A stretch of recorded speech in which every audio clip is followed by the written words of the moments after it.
Arg, mateys. It's the Mark. Going to talk about the Continental Navy today.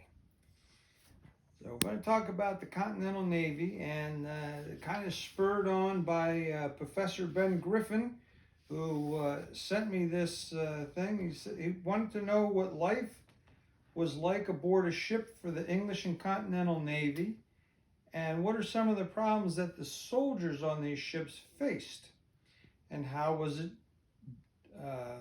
fighting at sea as well as fighting on land. So life on the ships was very hard. They were relatively small for the number of people that they had on board. The meals were lousy. You could almost be guaranteed that half of what you brought on board would rot, would be rancid, would have boll weevils in the wheat or the oatmeal, and it was horrible. The water would go stale because it was in rotten kegs, and so life was not easy on board these ships. A little easier on the British ships than it was the American ships, but not much. The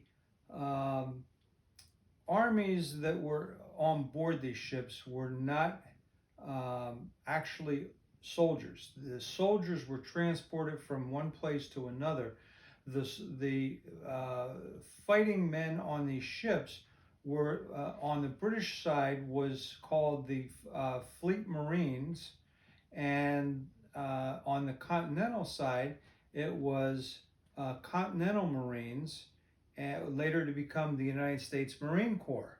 And so that's where they got their start. But they were specially trained to fight on a ship.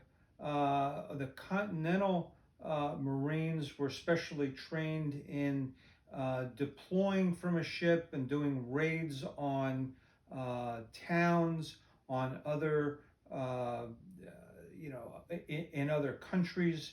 And so they had special training that was more Marine related, as opposed to your Continental soldier who learned how to march and learned how to fire from a straight line. These Marines were more of a combative nature with relation to the sea. That was the difference between the two types of soldiers. As I said, one was familiar with fighting at sea, and the other was familiar with fighting behind trees or in lines and in fields.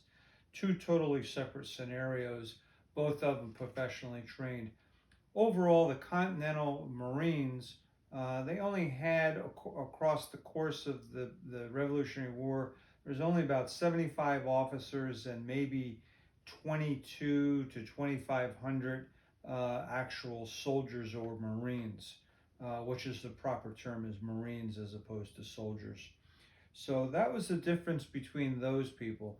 The only time you ever saw a soldier on board is when he was being transported from one place to another.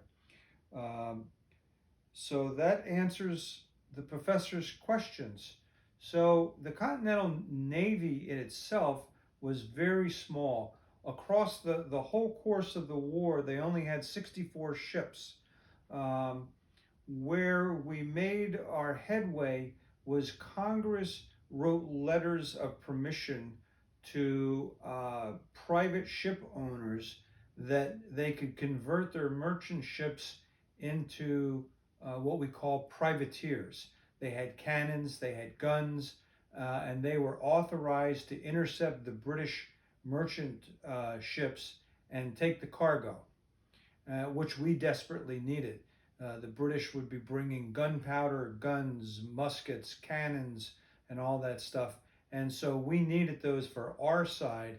And so these privateers, they would go out and they would secure all this stuff. To give you an example, we had 64 ships across the entire war. There were over 1,700 privateers. The Continental Navy had about 1,200 guns or cannons on board. The privateers had over 14,000 And so the Continental Navy captured 96 British ships. The privateers captured over 2,400 British ships. So they were very effective, and they made a lot of money. But it also saved the Revolutionary War on our side because we were the beneficiary of all this gear that they had captured. So privateers were just people like you and I. We'd get a boat, we'd arm it, and we'd go out looking for British ships. And so I want to read you uh, an ad out of a Boston newspaper, if I can, very quickly, that talks about how they recruited for these people to go on these privateers. And it says, an invitation to all brave seamen and Marines who have an inclination to serve their country and make their fortunes. The Grand Privateer ship Dean, commanded by Elijah Hinman, Esquire, and proved to be a very capable sailor, will sail on a cruise against the enemies of the United States of America by the 20th instant, meaning the 20th of this month. The Dean mounts 30 carriage guns and is excellently well calculated for attacks, defense, and pursuit.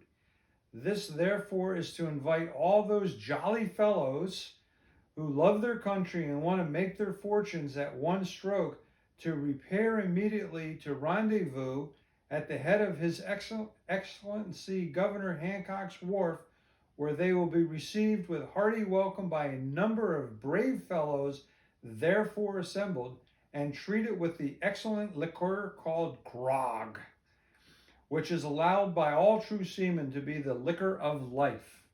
What a way to recruit somebody to come work for you, huh? Fantastic way. And it was a very profitable thing. The average privateer, person on board a privateer working, made about $1,000 in a trip. Now, a trip may be 4 or 5 months. Unlike the soldier in the American Army who is making $9 a month.